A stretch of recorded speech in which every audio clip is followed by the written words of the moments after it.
Кыргызстандык хирургтар алгачкы жолу жыныс алмаштыруу боюнча операция жасады. Былтыр Өзбекстандык Бейтап Кыргыз Республикасынын улуттук госпиталына эркек жынысында келип, аялга куулуп кеткен. Кыргыз медицинасы жынысты алмаштырып оңдоп түзөгүчө, коом андай өзгөрүүлөргө даярбы же жокпу билип көрдүк. Жакында эле мага операциядан кийин келип кетти. Бул операциядан кийин. Жыныс алмаштыруу боюнча операция ийгиликтүү өттү. Дарыгерлердин айтымында Бейтап өзүн жакшы сезип жатат. Жашоосун жаңыдан, ак барактан баштады. Бирок операция кылаардан мурда жыныс алмаштыруу боюнча өзүнүн юридикалык укугун далилдөөгө туура келди. Заявлением он обращался в областное управление здравоохранения. Ал Өзбекстандын саламаттыкты сактоо, акыйкат министрлигине кайрылган. Көп эле жерге барыптыр. Бирок эч ким ага операция кылуу милдетин мойнуна алган эмес. Бизде мындай операция жасалат деп угуп бизге келди. Жыныс алмаштыруу операциясы ийгиликтүү өтөрү менен клиникага кеңеш сурап дагы 7 адам кайрылды. Бирок хирургиялык жаңылыкты коом азырынча ар түрдүүчө кабыл алат. В основном это религиозные люди, религиозные так. Динчил адамдар каршы чыгат. Алардын оюнда табият ката кетирбейт. Көрсө кетирет экен да. Мындай адамдарды операция кылбасак, кийин алардын турмушу эмне болот? Балким жашагысы келбей өмүрүнө кол салат. Андыктан жардам берүүбүз керек.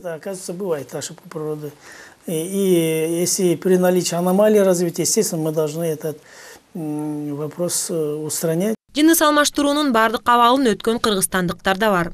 32 жаштагы Алекс алардын ичинде. Я говорю, сантехника не докрутили. Сейчас надо будет докрутить. Алекс өзүн тапкыча башынан көп кыйынчылыктарды жана операцияларды өткөрдү. Бирок азыр бардык кагаздар ордуна келип, эч коркпой жашаса болот. Анын туугандары, жакындары анын тандоосуна каршы болгон жок. Я изначально просто хотел сменить документы. Я изначально хотел сделать операцию, и когда я понял, что это доступно, то я воспользовался первой же возможностью. Мен башынан эле операция кылууну ойлонуп жүрчүмүн. Мүмкүнчүлүк болору менен жасаттым. Операция кылдырып, документтеримди алмаштырып, азыр туугандар менен тил табышып калдым. Мени түшүнүп кабыл алышты. Менин турмушум дароо өзгөрдү.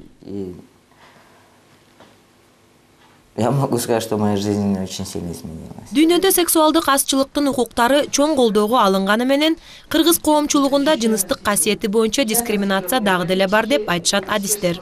Сегодня у нас кризис семьи традиционный происходит. Бизде салттуу үй-бүлөдө каапчылык болуудан, зордуктап же бычактап салгандар көп. Аларды колдогон адамдар жок. Эч кандай ураан же башка ыкмалар менен бул маселени чечүүгө болбойт. Сексуалдык азчылык жок болсо маселе чечилчүдөй. Бул эң оңой жана жөнөкөй көрүнөт. Симптоматически отражают кризис семьи.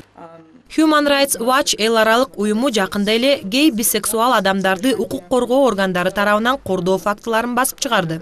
Доклад жасоо үчүн 40 адам сурамжылоого алынып, алар акыркы жылдары милиция кызматкерлери тарабынан кодулоого алынганын айтышкан. Из этих 40 всего 2 человека написали заявление о том, какие были нарушения. Ал 40 адамдан экөөсү гана арыз жазган. Андыктан жашыруун арыз жазуу механизмин түзүү керек. Независимый конфиденциальный механизм. Изилдөөчүлөрдүн айтымында көп учурда милиция кызтеки адамдарды опузалап, алардын сексуалдык багытын үй-бүлөсү, жумуш берүүчүнүн алдында ачыкка чыгарам деп коркутушат. Дастан жабыркагандардын бири. Ал досу экөө милицияга көп сандагы пара берген. Сексуалдык багыты башкача адамдар көп. Алар ар түрдүү болот. Алар зордук зомбулукка көнгөн. Бул мыйзам ченемдүү нерсеге айланган. Мени ушул жагдай абдан капалантат. Бизди үйдөн кууп чыгышат. Окууда, жумушта керегибиз жок. Бул опузалоону айтып биз милицияга кайрыла албайбыз. Кайрылсак шылдыңдап же зордуктап коюшу да мүмкүн. Биз акыйкаттыкка эч убакта жетпей калабыз.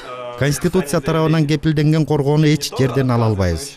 В некоторых случаях и еще плюс дополнительно насилуют. Вот тебе демократия, пришло время вернуться к исламу. Дайте оружие, я бы его застрелил.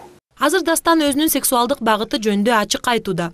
Ал маселени айтпай коюуга болбоорун өз тажрыйбасынан билди. Коомдогу кырдаалды өз мисалы менен өзгөртүүгө болооруна терең ишенет. Я был тоже скрытный, как и многие ЛГБТ. Мен да жашынып окууну бүтүп, бир кичинекей кеңседе эч кимге көрүнбөй иштеп жүрмөкмүн. Бирок жашынгандан тажадым. Бул аң сезим менен өмүр бою жашай албастыгыма көзүм жетип, бактылуу болууну кааладым. Что это не отклонение? Докладдын жыйынтыгын коомчулук ар түрдүүчө кабыл алды. Ички иштер министрлиги өз кызматчыларына куру жала жабылганы жөнүндө билдирүүсү менен кайрылды. Интернет айдыңында колдонуучулар эки лагерге бөлүндү. Бири сексуалдык азчылыкты колдосо, каршылаштары коркутуп үркүтүүчү каттарды жазды. Бирок ага карабай муз жарылып, Кыргызстанда сексуалдык азчылыктын укугун талкуулоо башталды.